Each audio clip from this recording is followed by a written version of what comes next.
So my name is Catherine Hewitt, and I am the wellness coordinator here at Trinity University, and I've been here just about 3 years.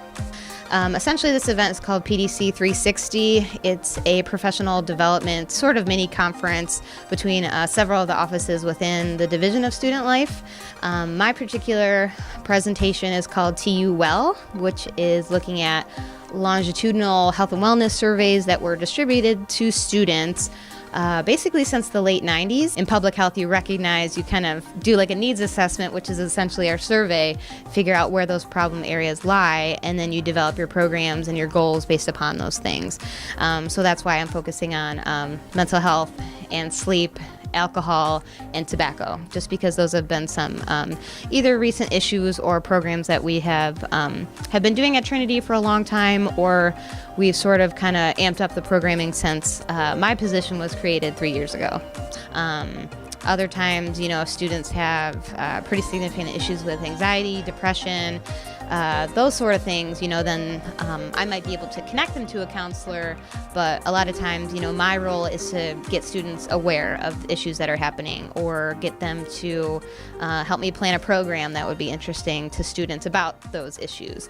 I think stress is just one of the major things that can get in the way of our students being successful in terms of self-management. I think some students try to find the difference between how do I know if this is something I need to be handling independently versus how do I know if it's appropriate for me to walk into counseling and talk to someone else about it. Getting to the point where they're so stressed out where unable to socialize, unable to get to the dining hall, unable to get to class. I mean, that's affecting your daily life and your functioning. I wake up thinking about schoolwork, and then when I'm going to bed, I think about schoolwork, and I think that's a really unhealthy environment. We gotta have some type of personal life. You're socially interacting in college.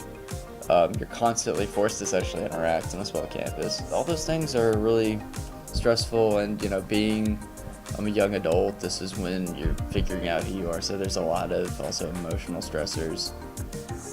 They all, attribute to, overall poor mental health. With our mental health programs, so our stress-free zone is just a day to sort of check out right before reading days, relax, pet therapy, we do chair massage, we have crafts and coloring and yoga, and mental health awareness week, which we do every spring.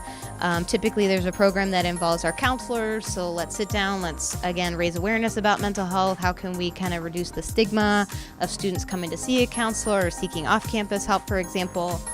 Dean Tuttle mentions a lot this culture of care, where students really look out for one another, and I think that this applies definitely to health and wellness programs as well.